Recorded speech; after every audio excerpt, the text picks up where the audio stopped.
Friends, ये untouchability का जो मुद्दा है ये इतना बड़ा है और इतना जटिल है और इतना टुकड़ों टुकड़ों में बटा हुआ है कि कम टाइम में उसको समेट करके बताना टेढ़ी खीर लग रहा है मुझे। लेकिन पहली स्टेज होती है स्ट्रैटिफिकेशन। अनटचेबिलिटी के लिए पावर का रोल होता है, वेल्थ का रोल होता है और फिर प्योरिटी और पोल्यूशन का रोल होता है। वैसे तो जब भी स्ट्रैटिफिकेशन होती है पावर और वेल्थ तो होती है। हम लोग आमतौर पे कहते हैं कि जो ट्राइब्स हैं वो इगैलिटेरियन सोसाइटीज़ होते हैं, उस तरह की स्ट्रैटिफिकेशन नहीं होती, लेकिन होती है। मेरी खुद की जो अपनी स्टडी है, जो उत्तराखंड के जो ट्राइब्स हैं, जैसे एक ट्राइब में प्योर और अनप्योर का मामला की वजह क्या है, उन्होंने कहा एक्चुअली 1961 तक जो है वो लोग तिब्बत के साथ ट्रेड करते थे, तिब्बतियों के साथ उनका इंटरेक्शन था। तिब्बतन सर्वेयर आया करता था पहले विजिट करने के लिए, ये देखने के लिए कि ये लोग जो हैं जब ये जाएंगे ट्रेड के लिए तो इनमें कोई बीमारी वगैरह तो नहीं है। लोग, पिछली पीढ़ी के लोग तिब्बती भाषा जानते भी हैं। तो उसके बाद जब खत्म हो गया व्यापार, कुछ लोग जो हैं समृद्ध हो गए, कुछ लोग नहीं हो पाए ज़्यादा। तो जिनके पास संसाधन आ गए, डिसीजन मेकिंग में भी उनकी जो है वो से बढ़ी। तो इसलिए वो इक्वलिटेरियनिज्म के एंगल से वो इंटर मैरिजेज और इंटर डाइनिंग वगैरह जो है वो चाहते थे कि किसी तरह से कोई अंकुश लगाया जाए। तो एक बुजुर्ग ने जो है ये बताया कि उनको सपने में जो है वो उनके डीटी आए थे और उन्होंने बताया था कि तिब्बतन्स के साथ इंटरेक्शन की वजह से आप इम्प्योर हो गए हैं, इसलिए हिमाचल में एक जगह है पिंगल पानी या पिंगाल पानी, वहाँ जाकर के आप नहाएंगे तो आप शुद्ध हो जाएंगे। तो जो लोग रिसोर्सफुल थे वो चले गए वहाँ, वो अपने आप को सुपीरियर मानने लगे। इस तरह का सर्टिफिकेशन कई तरीकों से कई जगह पे देखने को मिलता है, अनटचेबिलिटी नहीं। तो पहला जो कारण जो है कि जो लोग स्ट्रैटम सोशल ग्रुप गरीब हो जाता है, जाहिर है कि वो पिछड़ जाता है बड़े आराम से। तो आज जो है हम सिर्फ यही बात करेंगे कि हम लोग जो है गरीब कैसे हो गए, सोने की चिड़िया का क्या हुआ भाई। उससे पहले मैं कुछ रेफरेंसेस जो हैं आपको, इरफान हबीब की एक सीरीज थी मध्यकालीन भारत की, संपादन किया था उन्होंने। इरफान हबीब लिखते हैं कि दिल्ली में सुल्तानों के राज्य 1206 से 1256 की स्थापना से मध्यकाल की असली शुरुआत होती है। इसके बाद हमारे पास सही अर्थों में ऐतिहासिक ग्रंथ उपलब्ध होने लगे हैं और पहली बार संबंधित काल का वर्णनात्मक इतिहास मिलना संभव हुआ है। यानी कि जब तक कि सल्तनत शुरू नहीं हुई थी तब तक कि हमारे यहाँ इतिहास था ही नहीं। आपको लगता नहीं है इतना ज़्यादा बायस होना अच्छी बात नहीं है? हाँ, ईसा को ज़ीरो मान करके, उससे पहले बीसी और उसके बाद जो है कॉमन एरा मान करके इस तरह से डिवाइड करना डेफिनेटली हमारे यहाँ नहीं था। हमारे यहाँ दूसरा तरीका था,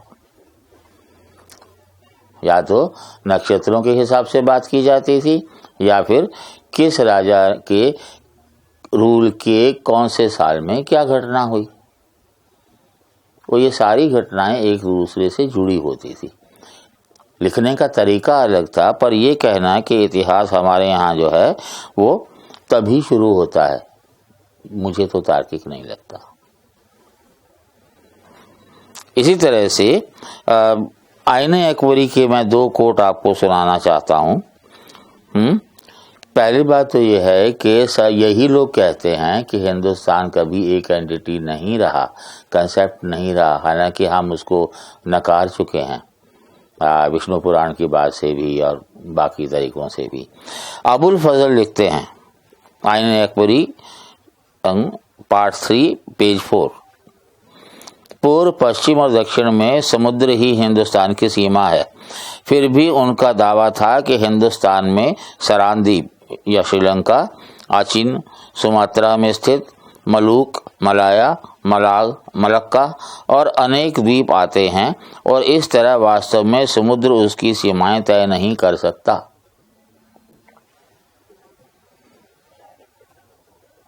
सीधी सीधी बात, अबुल फजल जो हैं वो इंडियन सब कॉन्टिनेंट की, जिसको हम बृहद भारत कहते हैं, अखंड भारत कहते हैं, उसकी बात कर रहा है। आप जानबूझ के जो है, आपकी मर्जी हो व्याख्या करें, जानबूझ के छोड़ दें, ये तो जनती नहीं बात। और फिर वो क्या लिखते हैं हिंदुस्तानियों के बारे में, इस मुल्क के आवाम खुदा तरस, फराख दिल, अजनबियों के दोस्त, सुंदर चेहरों वाले, चौड़े माथे वाले, ज्ञान विज्ञान के संरक्षक, सन्यास के प्रेमी, न्याय प्रेमी, संतुष्ट, मेहनती और कार्यकुशल, नमक हलाल, सच्चाई को समझने वाले और वफादारी में अडिग हैं। उसी किताब में अगले पन्ने पर पृष्ठ 5 पर। तो जो लोग इतने अच्छे लोग हैं, उनके साथ आप लोगों ने क्या व्यवहार किया?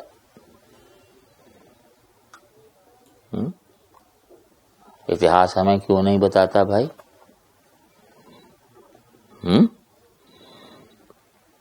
जैसे सतीश चंद्रा जो हैं, ये भी मिडेवल इंडिया के बहुत बड़े इतिहासकार हैं, ये भी उसी सीरीज में, इरफान हबीब की सीरीज में लिखते हैं असुराए आलमगीरी पेज 174 पे, क्योंकि धार्मिक औरंगजेब के बारे में, क्योंकि धार्मिक बादशाह का उद्देश्य इस्लामी कानून का प्रचार और काफिर व्यवहार को उखाड़ फेंकना था। उसने दीवानी उच्चाधिकारियों को आदेश जारी किए कि बुधवार 2 अप्रैल 1670 रबी पहल 1090 से कुरान के आदेश जब तक वे दीनता से जजिया दें का पालन करते हुए धर्म वैधानिक परंपरा अनुसार राजधानी और सूबों के काफिरों जिम्मी से जजिया इकट्ठा किया जाए।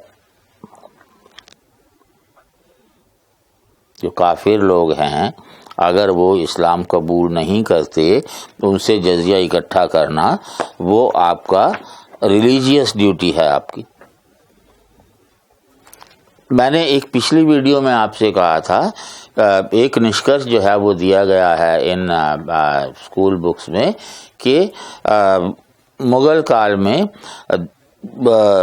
इस्लाम के प्रचार की कोई ज़रूरत नहीं बची थी औरंगजेब को छोड़ के, क्योंकि बहुत सारे लोग मुसलमान बन चुके थे। आखिरी अध्याय में लिखा है, औरंगजेब से शुरू होने से पहले। अब सवाल ये उठता है कि 1206 से लेकर के औरंगजेब के आने तक आपने कहीं भी लिखा है कि धर्मांतरण किया गया बलपूर्वक? जजिया की क्या भूमिका थी? कहीं कुछ नहीं। मैंने आपको तुर्की जहांगीरी की कोट बताई थी अपनी शायद पहली वीडियो में। बचपन में एक कविता पढ़ी थी, पता नहीं आप लोगों ने नहीं पढ़ी होगी शायद, पंजाबी में थी, औरंगजेब के बारे में। जब औरंगा तख्त उत्ते बैठ के हुंकारिया, उसने पता नहीं जुल्म और इंसाफ नू ललकारिया, पता नहीं उस जालिम ने की इरादा तारिया, बेकसूरे बेकसानों बेहिताशा मारिया। सिर कुचल दिते गए, पन्ने गए, मिद्दे गए। बहुत सारे उस समय दशम पातशाह ने जन्म लिया, उस बारे में एक्चुअली कविता थी वो। किस तरह से धर्म की सुरक्षा के लिए भूमिका थी, मुद्दा वो था, पर शुरुआत इस तरह से हो रही थी। मुगलों को जो है ख़ासतौर से अकबर के काल को आप स्वर्ण काल कहते हैं, उससे पहले हम लोग देख चुके हैं कि इस तरह की स्ट्रेटिफिकेशन जिस तरह आप देखते हैं जाति व्यवस्था वो नहीं थी। हम देखते हैं कि इवन जो अलग अलग पेशे थे उनमें भी कोई बहुत ज़्यादा अंतर in terms of social status and economic status बहुत ज़्यादा नहीं था। लेकिन उसके बाद मुग़लों की बात क्योंकि ज़्यादा तारीफ़ होती है तो मुग़लों से ही शुरू किया जाए। तो एक साहब हैं M.A. खान, उन्होंने लिखी है इस्लामिक जिहाद, a legacy of force conversion, imperialism and slavery. क्या लिखते हैं वो? This is how the money and resources extracted from the sweat and toil of non-Muslim subjects of India used to be siphoned to the treasuries of Islamic Caliphate in Damascus, Baghdad, Cairo or Tashkent, to the Islamic holy cities of Makkah and Medina, and to the pockets of Muslim holy men throughout the Islamic world. At the same time, the infidels of India were being reduced to awful misery.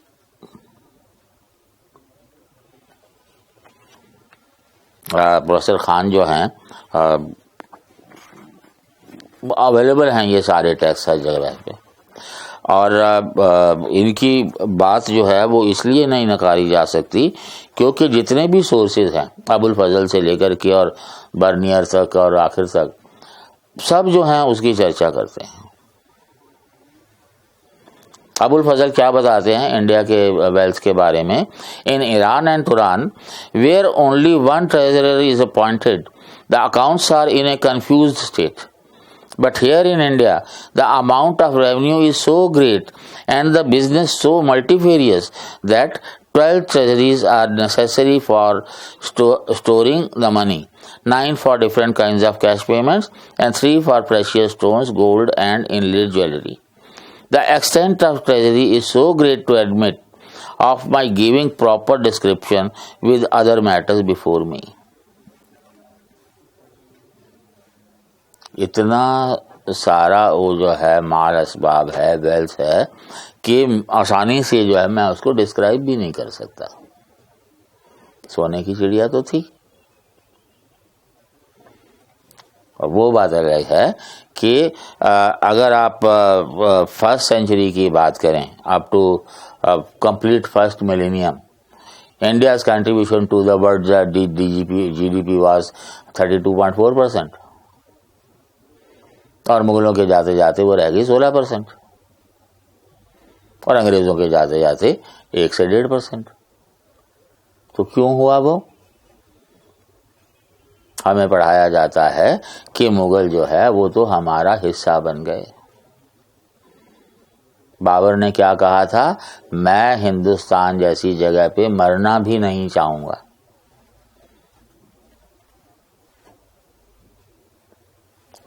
ठीक है। बाबर जो है जब वो राजा बना, बादशाह बना, तो अपनी किताब में बाबर नामा में वो क्या लिखता है? Suitable money gifts were bestowed from the treasury on the whole army to every tribe there was, Afghan, Hazara, Arab, Baluch, etc., to each according to its position. Every trader and student, indeed every man who had come with the army, took ample portion and share of bounteous gifts and largesses. Whole various trains of relation and younger children went masses of the red and white, gold and silver, of plenishing furniture and furnishings, jewels and snapes. Valuable gifts were sent for the various relations in Samarkand, Khorasan, Kashgar and Iraq. To the holy men belonging to Samarkand and Khorasan went offering oaths to the god, and so to Makkah and Medina. और कितना गया इससे तो कुछ पता नहीं लगता। जो पर्शियन हिस्टोरियन था फरिश्ता, वो क्या लिखता है? Babur left himself stripped so bare by his far-flung largesse that he was nicknamed Kalandar. जो शासक बनते ही आगरा का जो भी उसको मिला था खजाना वो सारा लुटा दिया उसने, और अपने लोगों में, अपने इन्वर्टेड कॉमा में। जाहिर है टैक्स तो लगाने ही पड़ेंगे। और जजिया एक बहुत आसान टैक्स था। जजिया जो है वो सारा पूरे का पूरा आपका टोटल जितने भी टैक्सेस होते थे, टोटल टैक्सेस का 15% या उससे ज्यादा होता था जजिया।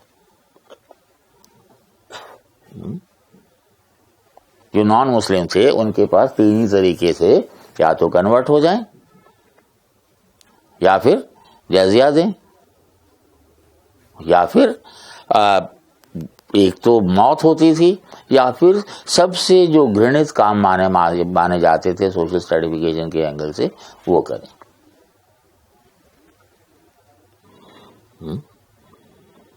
During the Mughal era, on an average, 15,000 pilgrims every year visited Makkah to perform Hajj at great public expense with gold and goods and rich presents to stand out as defenders of Islam. जो India के मुस्लिम rulers थे उनको इसी बात की चिंता रहती थी कि हमें जो है माना जाए कि हम बचाते हैं इस्लाम। आज भी हालांकि जब यहाँ के लोग मक्का जाते हैं तो उनको हिंदू ही कहा जाता है। तो शुरू से लेके मक्का वासियों में हिंदुस्तानियों के लिए कोई ऐसी इज्जत रही नहीं है। खैर वो बात की बात है। The religious sponsorship began after Akbar conquered Gujarat in 1573 and the Mughal Empire got access to the port of Surat. समुद्र से जाएंगे। In 1576, a Mughal Hajj caravan left Agra with its party of sponsored pilgrims and an enormous donation of rupees 6 lakh. To understand how large this amount was, the average salary of a chariot driver was rupees 3.5 per month and a barber half a rupee.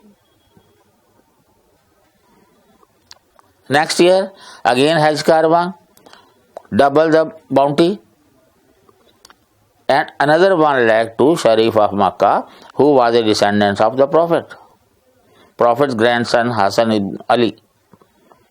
These amounts of money caused many poor people from all over the Muslim world to flock to Makkah in 1577-78 to share the alms bonus.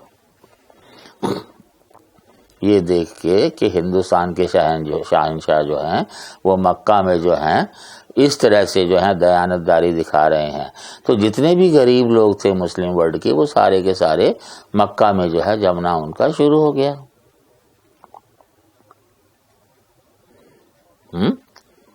Akbar के बाद आया जहांगीर और उसने जो है 1622 में 2 लाख रुपए जो हैं अलॉट किए हज के लिए। ये सारी विद रेफरेंसेस चीजें हैं। शाहजहां उसने जो है ये dispatch to Mecca an amber candlestick covered with a network of gold and inlaid with gems and diamonds by his own artisans. It was a most gorgeous piece of work turned out by the craftsman worth rupees 2.5 lakhs. वगैरह वगैरह वगैरह, मतलब कोई हद नहीं है।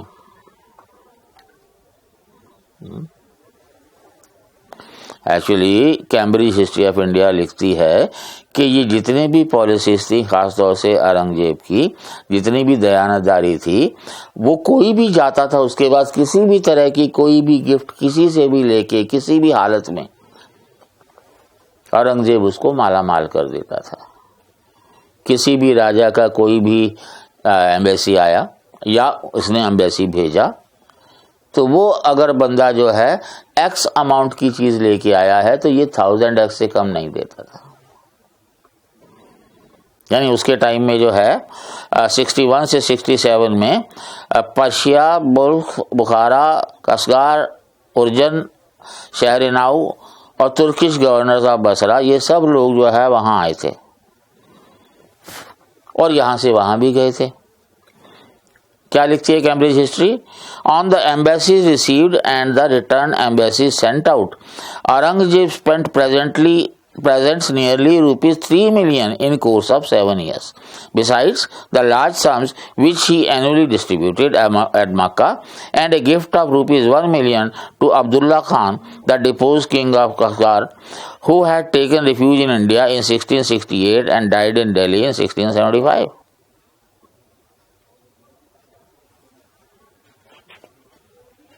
कितना लगाव था भाई? अगर आप मुगल सल्तनत का पीरियड देखें तो अकबर से शुरू होके औरंगजेब पे खत्म हो जाता है,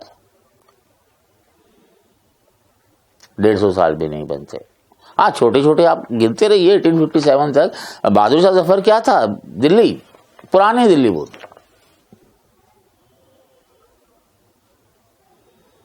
हमारे पास विजयनगर एम्पायर है, चोलाज हैं, साउथ के बहुत सारी किंगडम्स हैं who have not only flourished for hundreds of years, but their contribution in terms of economy, polity, culture, everything कभी नहीं पढ़ाया जाएगा। एक पैरा बता दिया, कभी कभी कुछ बता दिया।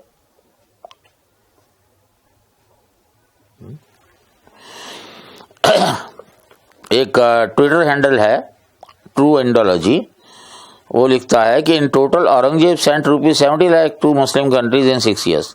This amount was almost twice the total revenue of England. The same Aurangzeb hanged to trees all Indian peasants who had defaulted on tax. अगर आप उसकी जनता हैं और टैक्स देने में सक्षम नहीं है तो चढ़िए फांसी। और वैसे जो है जो गिफ्ट दी जा रही हैं वो इंग्लैंड का जितना भी है रेवेन्यू उससे दुगनी थी। तो चिड़िया को तो उड़ना ही था सोने की।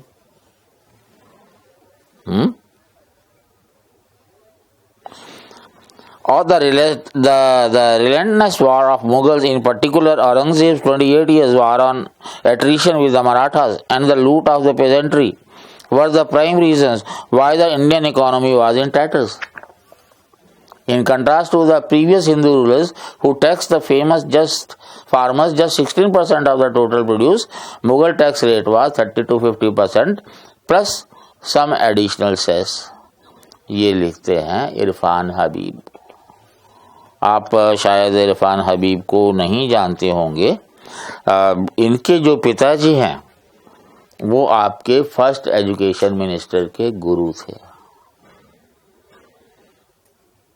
अलीगढ़ मुस्लिम यूनिवर्सिटी में बहुत बड़ा कंट्रीब्यूशन था उनका।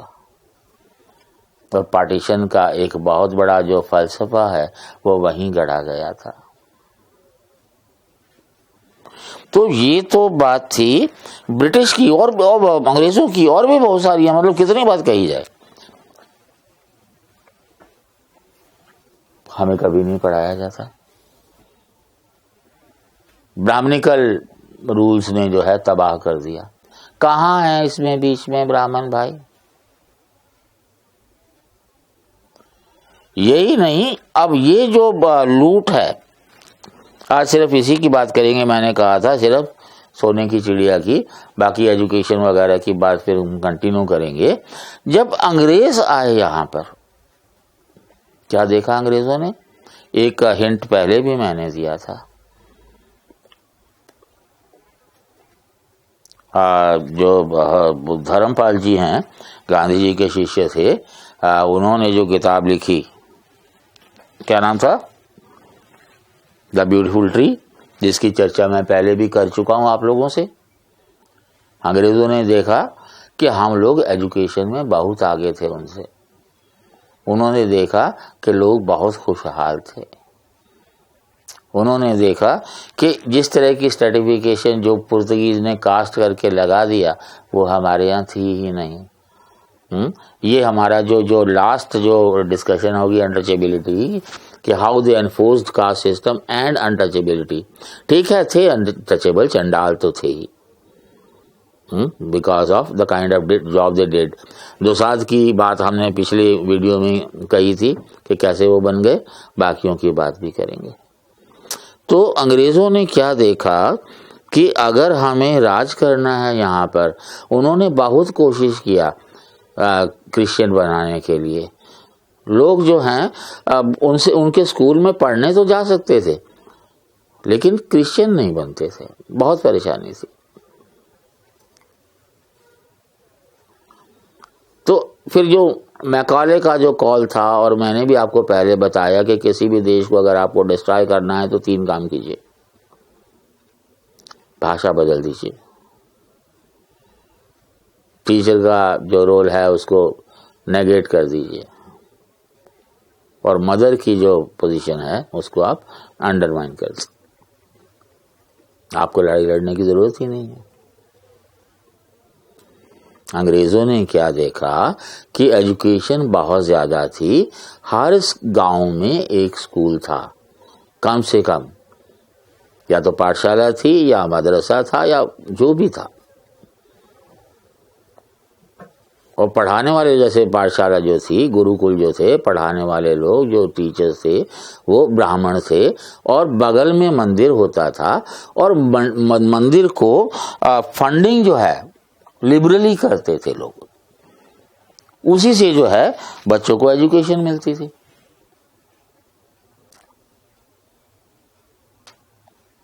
उन्होंने ये भी बताया कि करीब स्कूल्स में 6% के करीब जो हैं वो ब्राह्मण हुआ करते थे, और बाकी जो हैं दूसरी कास्ट के लोग होते थे। तो अनटचेबिलिटी कहां से आ गई? तो कैसे डिस्ट्रॉय किया जाए? एक एग्जाम्पल देके बात करता हूं मैं। थंजावुर का नाम सुना होगा आपने, मैंने शायद हो सकता है बात भी की हो आपसे।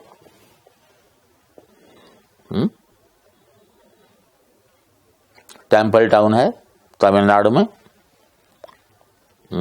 कावेरी डेल्टा में आता है, 3 फसलें एक टाइम पे, खूब प्रॉस्पेरिटी ब्रिटिश के आने तक। उधर जो है पहले तो चोलास का तो कुछ समृद्धि का तो खैर वो तो आप लोगों को एनसीईआरटी बताएगी नहीं, पर आप पढ़ सकते हैं बाकी जगह पर, लोगों ने बहुत रिसर्च किया है, किताबें भी लिखी हैं। उनके बाद जो है ये आ गया मराठों के हाथ में। उधर से हैदर अली जो है वो परेशान करता था इनको, जबकि ये परेशान होने वाले थे नहीं। और जब टीपू आया, और टीपू ने क्या किया, उसने फ्रेंच से कर ली दोस्ती, एग्रीमेंट कर लिया। वो एग्रीमेंट भी अवेलेबल है।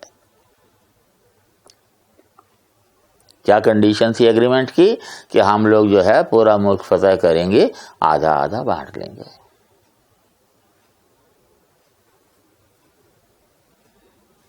अब फ्रेंच और उनसे जो है ये लोग जीत नहीं सकते थे, तो इन्होंने अंग्रेजों के साथ हाथ मिलाया। तो टीपू ने जो है जो अंग्रेजों, जाहिर है लड़ना था अंग्रेजों के साथ, और फिर आप उसको डिक्लेयर कर दें कि वो तो नेशनलिस्ट था। मालाबार तट तक जो कुछ टीपू ने किया,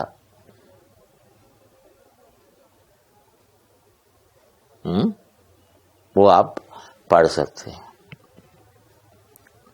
तो इन लोगों ने जो है अंग्रेजों से हाथ मिलाया। प्रॉस्पेरिटी थी बहुत, and mainly it was because of the art works, artisans, जिनको आप फोर्थ वर्णा कहते हैं, उन लोगों की वजह से, because of the wealth generated through the primary production and art, architecture, literature. तो जब जो है ये मराठा जो शासक था उसकी कोई संतान नहीं थी, और ब्रिटिश ने जो है पॉलिसी ऑफ लैप्स के अंडर जो है उसको अपने अंडर ले थंजावुर को। एक एग्जांपल दे रहा हूं, पॉलिसी जो है पूरे देश में चली कि ये इतना प्रॉस्पर क्यों कर रहे हैं, मंदिरों के पास पैसा है, मंदिरों के पास पैसा नहीं होगा तो जाहिर है कि स्कूल जो है सिस्टम अपने आप खत्म हो जाएगा, एजुकेशन सिस्टम। पैसा कैसे खत्म होगा, वो इस तरह से जैसे कि थंजावुर में किया। तो इन्होंने टेक ओवर कर लिया। नॉर्मल रेट ऑफ टैक्स था 16% और इन्होंने कर दिया 54%। और टैक्स देने वाले दे ही ना पाए। तो जब आप टैक्स देने की हालत में ही नहीं है तो आप टेंपल को डोनेशन कहां से देंगे? और जब आप टेंपल को डोनेशन नहीं दे पाएंगे तो स्कूलिंग सिस्टम जब बंद होगा तो शिक्षक कहां जाएगा? और अंग्रेजों ने उनको पराश्रय दिया, ब्राह्मणों को, और बाकी लोगों से कहा देखो यही तुम्हारे एक्सप्लॉइटर थे, तुम लोगों का तो नुकसान हुआ, इनका क्या बिगड़ा। एक शुरुआत थी। उसके बाद जो है जो भी ड्रेन ऑफ वेल्थ की बात अंग्रेजों ने जो किया, दादा भाई से शुरू होती है, थोड़ी बहुत झलक आपको मिलती है। बिपिन चंद्रा की मॉडर्न इंडिया नहीं बताती। अर्जुन देव और श्रीमती अर्जुन देव की 8वीं 9वीं की किताब 8वीं की किताब जो है वो कहीं बेहतर तरीके से 1989 में छपी हुई एनसीईआरटी ही है। मुझे तारीफ करनी पड़ती है किस तरह से जो है अंग्रेजों ने उस ड्रेन ऑफ वेल्थ से जो है अपनी इंडस्ट्रियल रिवोल्यूशन बनाई और उसके थ्रू फिर कैसे हमारा एक्सप्लॉयटेशन बढ़ा, और फिर जब हालात ऐसे आ गई फिर उन्होंने जो है किस तरह से तोड़ फोड़ की हमारे सोशल सिस्टम में। पहले तो जो है अनइक्वालिटी और फिर अनटचेबिलिटी, इसकी बात हम लोग करेंगे अगली बार। लेकिन एक बात मुझे करनी है व्यक्तिगत तौर पे कि अगर आपको लगता है कि हम सही दिशा में जा रहे हैं और ये जानकारी सब तक पहुंचनी चाहिए, तो मेरा रिक्वेस्ट है आपसे कि आप ये नॉलेज जो है इनका प्रचार प्रसार करें, अपने जितने भी सोशल मीडिया के ग्रुप्स हों उन सब में भेजें। मैं ये चाहता हूं कि ये जो सरकार के जो कॉरिडोर्स हैं उन तक ये बात पहुंचे। मैं ये चाहता हूं, मेरी इच्छा है कि जब नई बुक्स आएँ, जब नई एजुकेशन पॉलिसी आई है तो जाहिर है कि एनसीईआरटी की भी नई बुक्स आनी चाहिए और उसमें जो है फैक्ट्स को सही तरह से पेश किया जाए। ठीक है, मेरी अपनी सीमाएं हैं, आप लोगों की सीमाएं साथ में जुड़ जाएंगी तो फिर और बढ़ जाएगी। एक शेर पढ़ा था अभी मैंने हाल ही के दिनों में कि तोड़ दो तुम बीच की दीवार को, देखना तुम आंगन तुम्हारा 2 गुना हो जाएगा। Thank you.